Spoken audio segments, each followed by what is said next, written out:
If you are struggling with dipping on short nails, I got you. We're going to talk all about how to get a flawless dip manicure with super short nails. What's up, nail crew? It's Nicole, your fellow nail obsessed DIYer. We're going to keep it simple today and go over a lot of the basics on how to dip short nails and what you can do to really get that beautiful, flawless look. And I'm throwing in some fun, simple stamping because if you've watched any of my other videos, you know that I am someone who loves a good stamp nail. Something that a lot of people ask me when dipping short nails is, do you need to build an apex?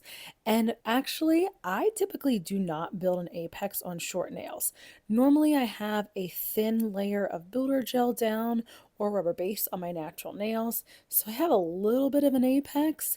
But if you really don't want to build an apex and you have enough of a natural one, then I would say you can go ahead and skip it. But if you have super flat nails, I absolutely would build an apex, a little small one, even when your nails are really short. So what that means is your first dip is only going to be about halfway down your nail, and then the second dip will be about 3/4 of the way.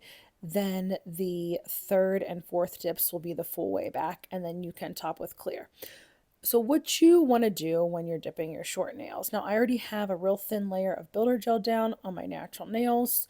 Plus I have a decent C curve to my nails, so I don't really need to worry so much about building an apex, especially when they're this short. What you want to do is you want to make sure that any of your dips that are really close to your cuticle lines, you pay really close attention to when you're applying the dip liquids. So you want to make sure that you aren't flooding your cuticles with the dip liquids. You want to wipe off a majority of the liquid on the inside of the bottle before you even apply it to your nail. Then you take the brush and you place it down like a little bit away from your cuticle and then push it back towards it and pull it down towards the tip of your nail. What you're doing is you're keeping your brush away from your cuticles at the start so that you don't end up flooding your cuticles. And that's something that really helped me, especially when I'm dipping short nails and there's a lot less nail real estate going on. And after you apply that initial amount of the dip base on, then what I like to do is I like to kind of take the brush and swoop it down the sides of my nails, like curve it with the curve of my nails. That really helps me to then also not flood the sidewalls when my nails are really short. For me, I end up flooding short nails more than I do long nails. So you saw on the dips that I did, I really paid close attention to where I was applying the dip base. As soon as I got the powder down, I took a pointy nail tool and I traced around my cuticles and around the sides of my nails on the sidewalls so that no dip was stuck. And that's something that's really important when you're dipping short nails. I mean, when you're dipping any length of nails, but especially the short nails, if you get any on your sides or your cuticles, it's going to be a lot more noticeable. And not only that, it's going to lift a lot faster. I've used a variety of different kind of pointy nail tools to keep the dip base and the powder off my skin. What I found that was really nice to use when you have short nails is using an orange wood stick. And the reason I like to do this is because if I get any dip on the tip of my finger, I just flip the orange wood stick around and use like that cuticle pusher end to wipe off any that gets on my skin, which is super, super nice to have that option. This next tip is something that I do regardless of whether my nails are long or short. So for solids and shimmers, I pour the powder over, and for glitters, flakes, and foils, I lay my nail flat into the powder. So you notice when I did the white is actually a like off-white shimmer called Ice Queen. These are both from OG Dip Powder. And when I did that, I poured it over. Now when I'm doing the glitter dip, I like to pour the glitters into these little dip cups and I lay my nail flat. There are super glittery dips that are really fine. I like to make sure before each dip, I shake the dip up really well so that I can lay my nail in the exact spot that I want. So you'll see me before each of the dips for the glitter that I shake the dip cup up a little bit so that the glitter pieces that I want come up to the top. I actually do that regardless of the kind of a glitter that I'm doing. I do that for flakes and foils too. I love like kind of tapping the dip cup down and giving it a little shake so I get it exactly where I want. These dip cups are awesome. They're from SJ3 Designs. Everything that I use in all my videos, I link in the descriptions. So if you ever can't find some, if you ever aren't sure what I'm using, just make sure you check in the description. I just often forget to say what I'm using. This is something else that's really important for short nails is making sure that you brush off the excess powder in between each dip. And the reason that that's so important, especially on short nails, is because you don't want your nails to be thick and chunky. When they're short, it's a lot more noticeable if they're thick and chunky than when they're longer.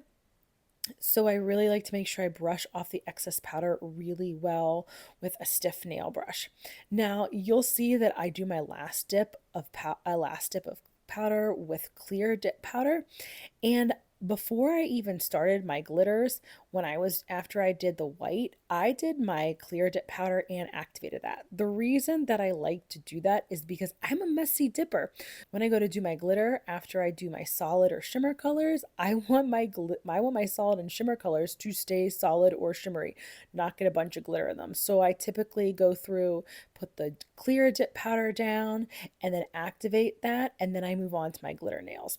Once you finish with the clear dip powder on all your nails, then you want to brush off the excess and go through and activate the rest of your nails that you didn't activate before. After you do your activator, you want to make sure that it is totally dry before you buff and file and shape. And what you can do is just tap on your nails, and if it makes that like hard tapping sound, then you know they are ready to file, buff, and shape. I'm going to show you a bit of my filing, buffing, and shaping process and how I get my flawless cuticle lines.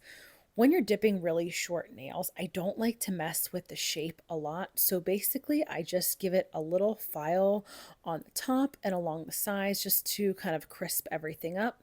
Then I go in with a flexible file. So if you don't have these big flexible files, you can also use a buffing block. I have really big hands, so I love the flexible files. It just gives me so much room to work. And not only that, you really want to make sure that you're buffing in the shape of a C. So you're buffing in that C curve shape so that you keep that nice curve going on your nails. Then I like to go in with these new cuticle bits that I found on Amazon. I'll link those in the description too. I go around each nail with them to really make sure that my cuticle lines are really, really nice and clean and nothing stuck on my cuticles. And the nice thing about these bits is that they are diamond bits, so they don't cut up your skin. Then after each nail, I just kind of like buff around it again too. And once I'm done with all my nails, I spray it with isopropyl alcohol.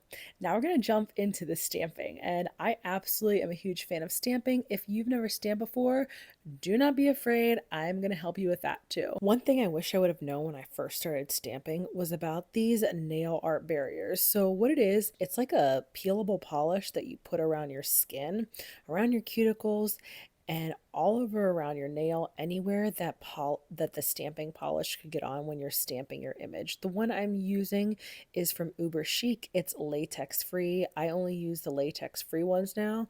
Uber Chic is my favorite of the latex free ones. I tried one off Amazon. It was absolutely terrible. The other one I do like is Maniology's latex free as well. So you see I do 2 layers, and I've noticed with the latex free skin barriers that you really do need 2 layers. Once that dries, you can go in and start with your stamping. So here are some stamping tips. Starting out with an image that is just a full image that you're stamping on your nail is going to be easier, especially with one like this that I'm using. It has a lot of different designs, so if you don't pick up a little bit of the design, it's less likely to be noticed, which is what I love, and I think that's great for beginners too. If you're starting stamping, either start with a simple image or start with one that has a bunch of lines like this that you won't notice if something something isn't picked up. This is the Maniology Plate M352, and the stamping polish that I'm using is from Maniology as well. It's called Kraken.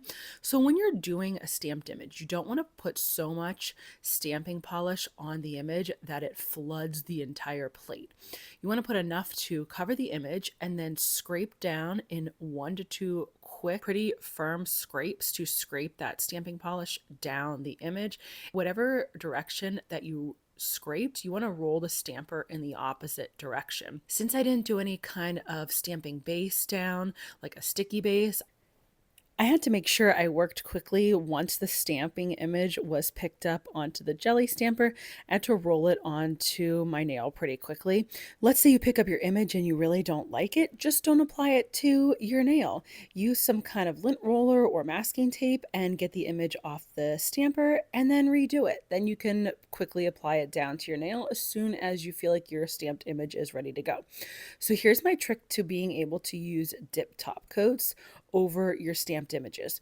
Once your stamped images dry, which for me don't take very long, I like to put a coat of Maniology smudge free top coat on, and I let that dry for about 5 to 10 minutes, preferably 10 minutes. When I put that on, I actually cap the edges too. Once that's totally dry, then you can go in and you can do your dip top coating exactly like you normally do. That's what's so great about using the smudge free top coat. I discovered this technique I don't know, like maybe it was last year or earlier this year, and it has been my absolute go-to because I'm able to get the shine of the dip liquids without smearing my stamp. Whatever dip liquids that you're using, you absolutely want to make sure you follow their instructions.